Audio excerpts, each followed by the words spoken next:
কয়েকদিন থেকে আসামে খুব বৃষ্টি হচ্ছে, মাঝখানে একটু গরম পড়ে গিয়েছিল, কিন্তু এখন যে আবার ওয়েদারটা খুব ঠান্ডা ঠান্ডা করে দিয়েছে। তো সকাল আর সন্ধেবেলায় তো আমি চা খাওয়াটাই বেশি পছন্দ করি, কিন্তু যেহেতু এই যে ঠান্ডা ঠান্ডা করেছে ওয়েদারটা একটু, তো মেয়ে বললো মা ঠান্ডা ঠান্ডা ওয়েদার আছে, আমি একটু কফি খাবো। তো আমি কফি খাচ্ছি, তুমিও আজকে কফি খেয়ে নাও।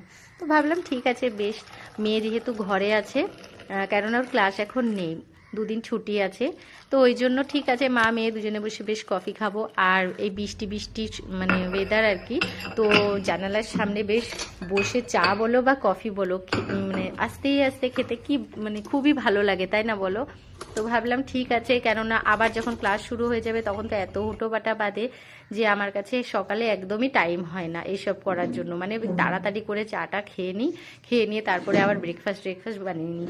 তো যাই হোক, এই যে জানালার পাশে একটু বসে বেশ ভালো লাগে সময় দিতে আর কি। তারপরে আমি ব্রেকফাস্ট বানিয়ে নিয়েছিলাম, সেগুলো আর তোমাদের সঙ্গে শেয়ার করতে পারিনি। তারপরে বাজারটা এসে গিয়েছিল, বাজারটাকে নামাবে যেহেতু, তো তোমাদের সঙ্গে ভাবলাম কি, তো বাজারে এসছে ঠিক আছে, ব্রেকফাস্ট শেয়ার করতে পারিনি, তো বাজারটাকে শেয়ার করব তোমাদের সঙ্গে। তো বাজারে কি কি আছে চলো তোমাদেরকে দেখাই আর বলি একটু। বাজারে খুব ফ্রেশ ফ্রেশ সবজি ছিল, জানো তো, অনেক কিছু ছিল, নতুন নতুন সবজি, যেহেতু এখন পটল ঝিঙে এগুলো তো নতুনই বলতে গেলে, খুব বেশি দিন হয়নি এগুলো। আর এখন এই ঝিঙে পটল এগুলো না নতুন নতুন খেতেই দেখবে ভালো লাগে, কিছুদিন যখন হয়ে যায় তখন আর ভালো লাগে না।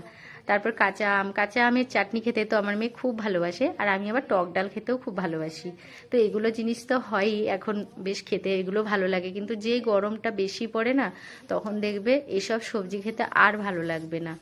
আর পটলটা না আমার মেয়ে আবার ওই যে মাঝখান থেকে কেটে দিলে তারপরে ভেজে দিলে ডালের সঙ্গে ও খুব পছন্দ করে। আর কচুর শাকটা নিয়ে এসেছি, যেহেতু আমি ছোট চিংড়িগুলো নিয়ে এসেছি সেটা দিয়ে করার জন্য। কচুর শাক কুচো চিংড়ি, ইলিশ মাছের মাথা দিয়ে তো খুবই ভালো লাগে, কিন্তু কুচো চিংড়ি দিয়ে আমি ভাবছি এবার মানে প্রথমবার করব আর কি, তার জন্যই নিয়ে আসতে বলেছিলাম। তো যাই হোক, এই সবজিগুলো না খুব ভালো ছিল, জানো তো, একদম ফ্রেশ ছিল। তো আমি তাড়াতাড়ি করে চলো সবজিগুলো ঢেলে নিই, তারপর তোমাদের কাছে আর আসছি। আর মাছ ছিল দু রকমের, ওই যে বললাম কুচো চিংড়িগুলো ছিল, আর কাতলা মাছও নিয়ে এসেছিল। তো কাতলা মাছটাই ওদিন করেছিলাম, কুচো চিংড়িটা রেখে দিয়েছিলাম। দেখো এটা না কুমড়োটা, যে এখানে আসামের হিল স্টেশন তোমরা হয়তো জানো অনেকেই, হাফলং নাম, ওই হাফলং এর এগুলো যেন খুব ভালো হয়, কি মিষ্টি, খুব ভালো কুমড়ো, কিন্তু এটা দেখেছো তো।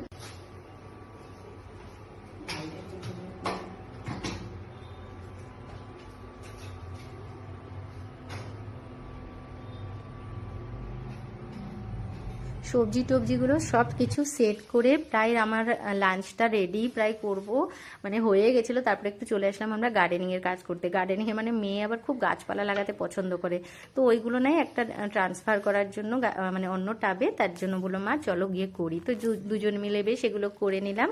আর হ্যাঁ, মানে আমি কাতলা মাছটাই রান্না করেছিলাম ওদিনকে। তাহলে আজকের জন্য এটুকু, আজকের ব্লগটা এখানে শেষ করি।